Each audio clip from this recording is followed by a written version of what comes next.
నువ్వేమన్నావో నాకు అర్థం కావట్లేదు.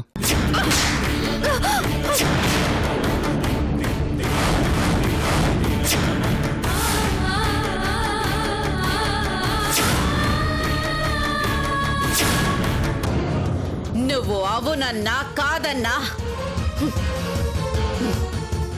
మీనాక్షే నీ భార్య. నీకిష్టం ఉన్నా లేకపోయినా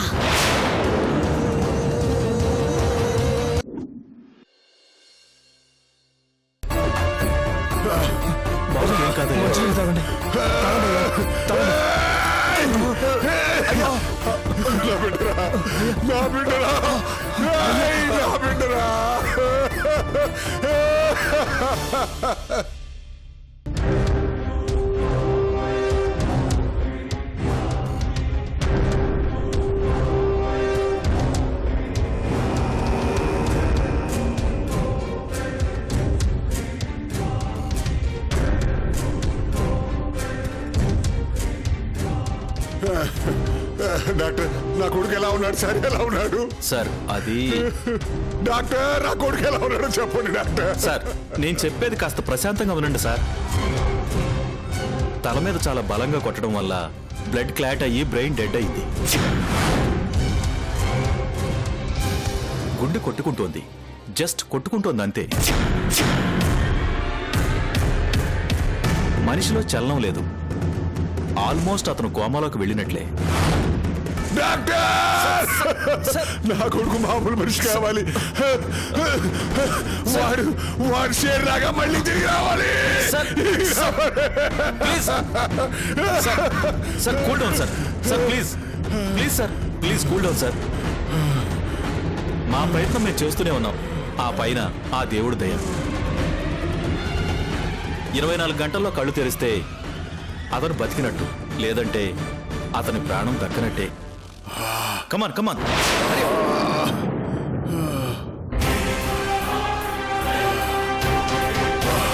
ఫాస్ట్ గో ఫాస్ట్ ఫాస్ట్ త్వరగా కమాన్. హరి అప్.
కాపాడడానికి వచ్చాను అనుకుంటున్నావేమో.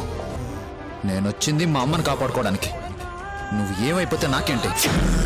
ప్రేమే కన్నుల్లో నా కలే అయితే కన్నీరంతా కానరాక దాచవే మనసా. నది కడలి వీడే కథే ఇది తెలుసా.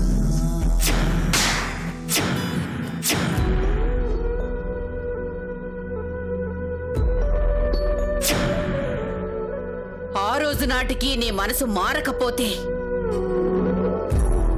ఆయన ఇచ్చిన ఇంటి పేరు నీ వదిలేయాల్సి ఉంటుంది. మనదారులు వేరైన గమ్యం నీవై ఎటువైపు వెళ్ళాలో తెలియని తీరైన మనసే సరేను నన్నే వీడి ఈనాడే.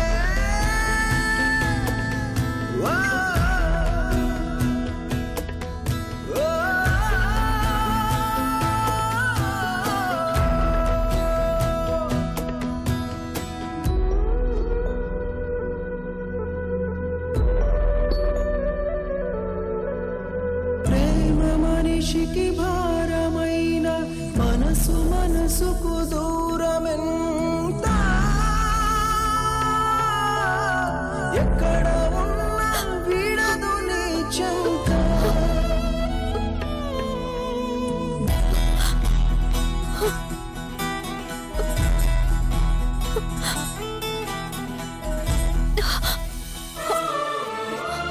గౌతమి, నన్ను క్షమించు మీనాక్షి. గౌతమి, ఏమంటున్నావు? నువ్వు నన్ను క్షమాపణ అడగడమేంటి? జరుగుతున్న గొడవలకి ఈ పాపాత్మురాలేగా కారణం. ఏం మాట్లాడుతున్నావు? ఓ పాపాత్ముడు కడుపున పుట్టిన నేను పాపాత్మురాలనే కదా మీనాక్షి. మా నాన్నే కనుక మంచివాడైతే ఈ కుటుంబంలో ఎన్ని కలతలు వచ్చుండేవే కావు. పిచ్చి గౌతమి, ఈ కలతలు మీ నాన్న సృష్టించినవి కావు, నా దురదృష్టం సృష్టించినవి. మీ నాన్నెవరో నాకు తెలియక ముందే ఈ కష్టాలు కన్నీళ్లు నా జీవితంలో ఉన్నాయి. కాకపోతే ఇన్నాళ్ళు ఆ కష్టాలని దిగమింగుకున్నాను. కన్నీళ్ళని అదిమి పట్టి పెదాల మీద చిరునవ్వుని పొలుముకున్నాను. ఈ రోజు నటన బయటపడింది, అంతే.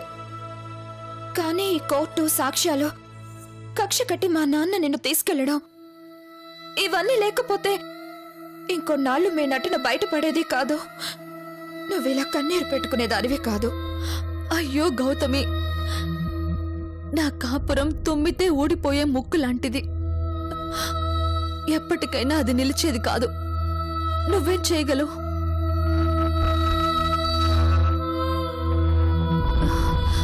చూడు, ఒక కాకి కడుపున పావురం పుట్టకపోవచ్చు, కానీ ఓ చెడ్డవాడి కడుపున మాత్రం నీలాంటి మంచి మనిషి పుడుతుంది.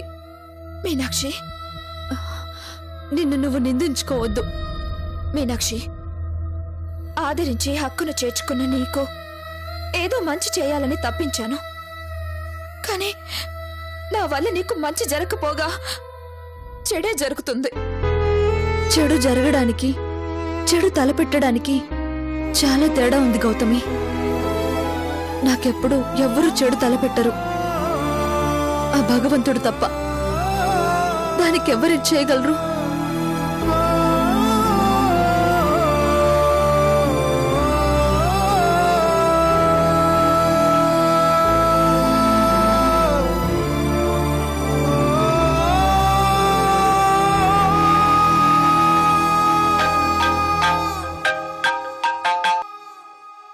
హలో,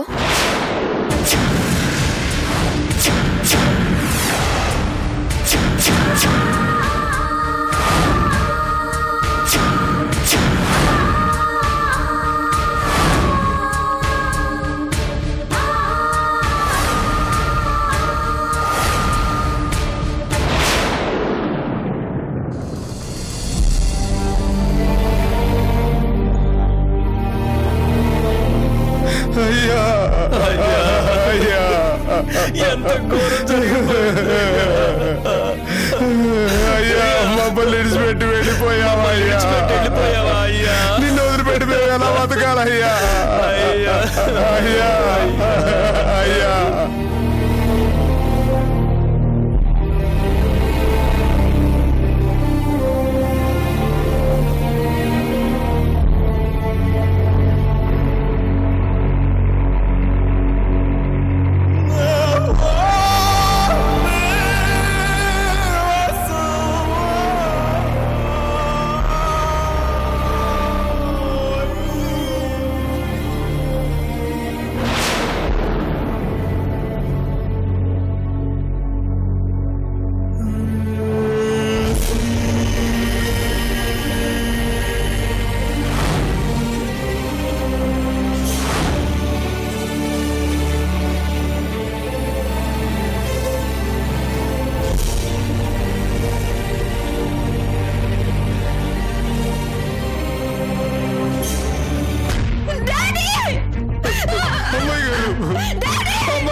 అమ్మాయి గారు నాన్నగారు వెళ్ళిపోయారమ్మా.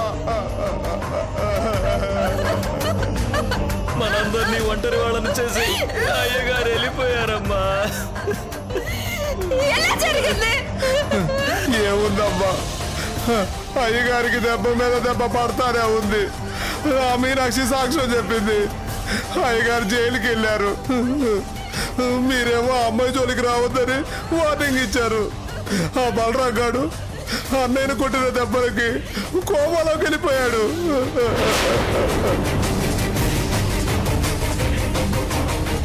అది చూసి తట్టుకోలేక అయ్యగారికి గుండెపోటు వచ్చిందమ్మా.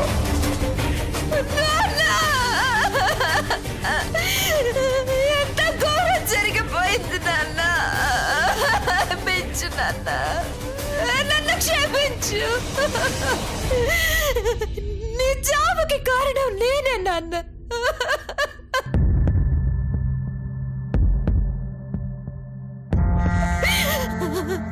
నా చేతులారా నేనే మిమ్మల్ని పోగొట్టుకున్నాను. నన్ను క్షమించు నాన్న.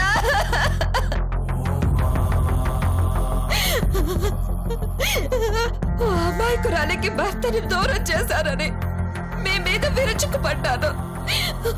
నా స్నేహితురాలు చంపాలనుకున్నారని మీరంటే అసహించుకున్నాను. కానీ మిమ్మల్ని దూరం చేసుకోవాలని కాదు నాన్న. నేను మీకు దూరంగా ఉంటే మీరు మారుతారనుకున్నాను. కానీ ఇలా శాశ్వతంగా దూరం అయిపోతారని ఊహించలేదు నాన్న, ఊహించలేదు.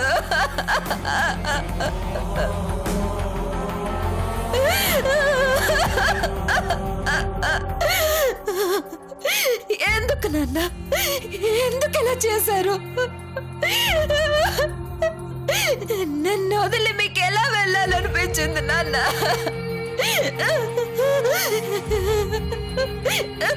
చివరిసారిగా ఒక్క మాట అయినా మాట్లాడే అవకాశం లేకుండా పోయింది. నేనే పాపం చేశానని నాకెంత శిక్ష వేశారు? నాన్న చెప్పు, నాన్న చెప్పు.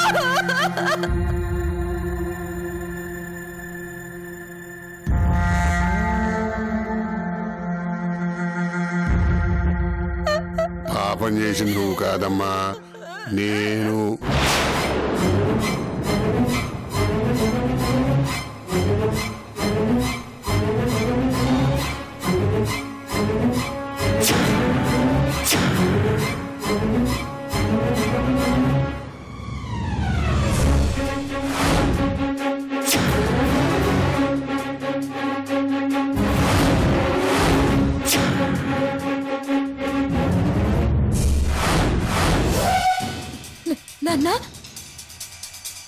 అవునమ్మా, పాపం చేశాను కాబట్టి నా మీద కోపంతో నువ్వు వెళ్ళిపోయావు. పాపం చేశాను కాబట్టి చెట్టంత కొడుకు అక్కడ చావు బతుకుల్లో కొట్టిమిట్టాడుతున్నాడు.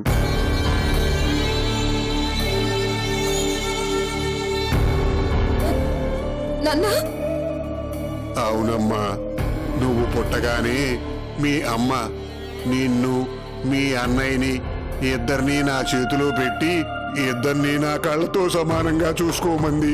అది వెళ్ళిపోయింది. మీ ఇద్దరినీ నా ప్రాణప్రదంగా చూసుకుంటున్నాను. కానీ ఈరోజు ఒక కన్ను మసకబారిపోయింది, ఇంకో కన్ను గుడ్డిదైపోయింది. కురివి పెట్టే కొడుకు లేక, పలకరించే కూతురు లేక నేను ఎవరి కోసం బతకాలి? ఎందుకు చావాల్సిన పరిస్థితి ఏమొచ్చింది? బతకాలేని అవసరం మాత్రం ఏముందమ్మా? సమాజంతో నిలబడి కూతురుతో చీకొట్టించుకుని బతికేం సాధించాలి? నన్ను చావని, నన్ను చావని, నన్ను చావని, నన్ను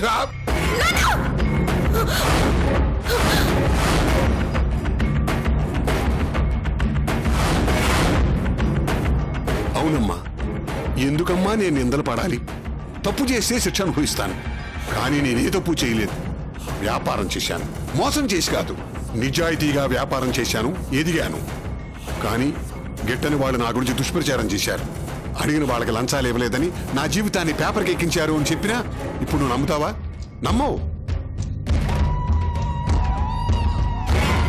అలా నా పలుకు భంగం కలిగిస్తున్నాడని నాకు తెలియకుండా నాతో మాటైనా చెప్పకుండా ఎవడాడు విడుగో వీడు వాడిని చంపేశాడు. నాకు తెలుసుంటే రక్తం సుఖరాలనిచ్చేవాడినే. నా వ్యాపారాలన్నీ పోయినా ఒక మనిషి ప్రాణం పోనిచ్చేవాడిని కాదు. కానీ వీళ్ళ అభిమానం ఏం చేస్తాం, కత్తి జారారు. సరే జరిగింది ఏదో జరిగిపోయింది, వాడి భార్యను ఆదుకోవాలి అనుకున్నాను. కానీ ఆ అమ్మాయి ఎవరో లాయర్ మాట నమ్మి నా మీదే కేసు పెట్టింది.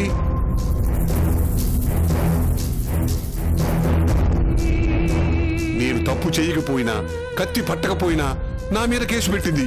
నేనే మర్డర్ చేసినట్టు తను కళ్ళారా చూసినట్టు ఆ మీనాక్షి సాక్ష్యం చెబుతానంది. ఇంటికి వెళ్ళాను, బతిమాలాను, కాళ్ళ వేళ పడ్డాను. బిడ్డలు గల తండ్రినమ్మా, చెయ్యని తప్పుకు నన్ను శిక్షించద్దు. నేను జైలుకి వెళితే నా బిడ్డ ఒంటరిదైపోతుంది అని ప్రాధేయపడ్డాను. నష్టపోయిన ఆ రిపోర్టర్ భార్యకి ఎంత డబ్బు కావాలన్నా నేనిస్తానన్నాను. అప్పుడే చచ్చిపోవాలనుకున్నాను. కానీ నీకు పెళ్లి చేయాలి, నీ జీవితం సుఖంగా ఉంటే చూడాలి అనుకుని చచ్చి బతుకుతున్నానమ్మా. కానీ ఆ బలరాం గాడు మీనాక్షి చెప్పిన మాటలు నమ్మి మీ అన్నయ్య మీద కక్ష కట్టి వాడి ఊపిరి తీయాలి అనుకుంటున్నాడు.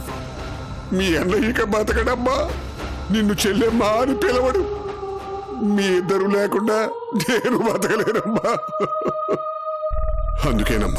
అందుకే రేపు ఇదే పరిస్థితి వస్తుందని, నేను చచ్చాక నువ్వు నిజానిజాలు తెలుసుకున్నా నేను మంచివాణ్ణని నమ్మినా లాభం లేదు అని చెప్పి నీకు తెలియజేయటానికే ఇదంతా చేయాల్సి వచ్చింది.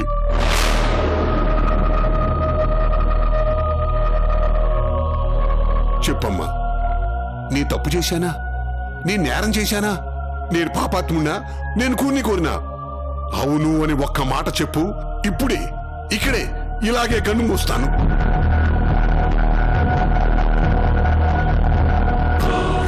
అమ్మాయి గారు, ఒక్కసారి నాన్నగారి కన్నీళ్లు చూడమ్మా.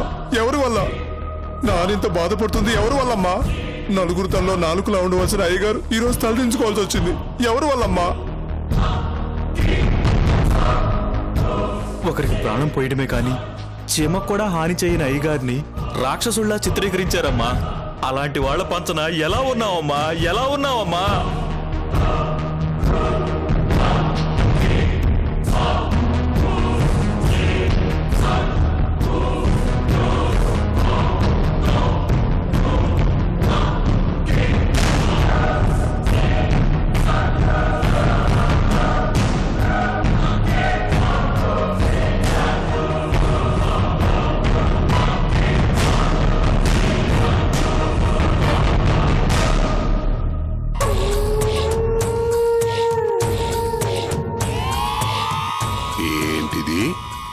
నా బిడ్డకి ఎంత ఎక్కిచ్చినా ఏం మాట్లాడకుండా వెళ్తుంది.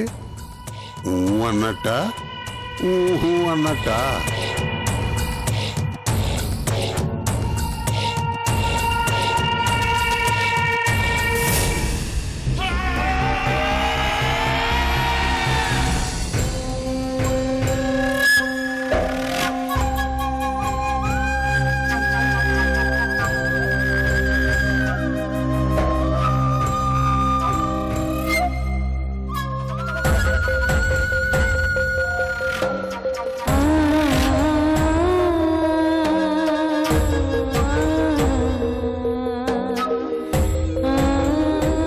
బలరాం, అమ్మా నువ్వు కూర్చో.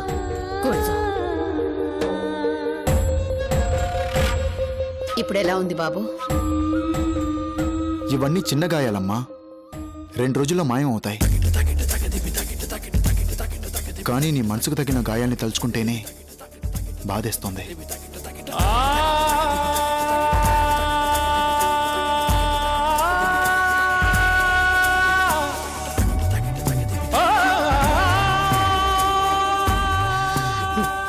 ఏం చేయగలనరా?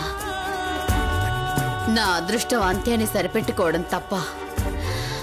అమ్మను కదా నమ్మాను, రక్తం పంచలేదు కదా మోసపోయాను. అమ్మా అంత మాట అనొద్దమ్మా.